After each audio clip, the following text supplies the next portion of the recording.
منفى كلوني. لماذا استبدل أضواء هوليود بمزارع إيطاليا السرية؟ بينما تنتظر هوليود عودة جورج كلوني بشغف، يشيع النجم العالمي الصمت من قلب منفاه الاختياري في ضواحي إيطاليا. هل يخدعنا جورج كلوني بابتعاده؟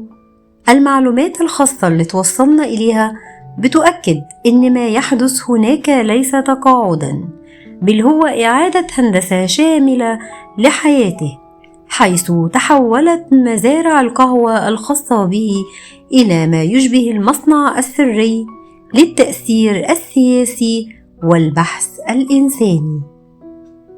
الرجل الذي كان يقرأ نصوص السينما يقرأ اليوم خرائط العالم من خلف الكاميرا، ليحول القهوة من مجرد مشروب صباحي إلى سلاح سياسي ناعم في لعبة القوة العالمية.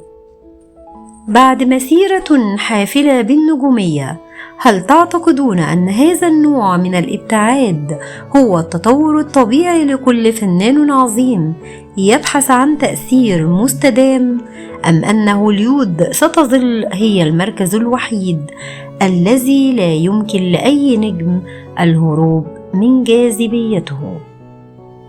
شاركونا تصوراتكم في التعليقات.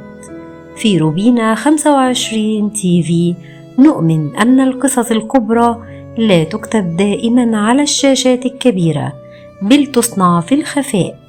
إذا كان هذا التقرير أثار دهشتكم، لا تنسوا الإعجاب بالحلقة والاشتراك في القناة وتفعيل الجرس لنبقى على تواصل في رحلتنا المستمرة لاستكشاف خبايا النجوم والعالم.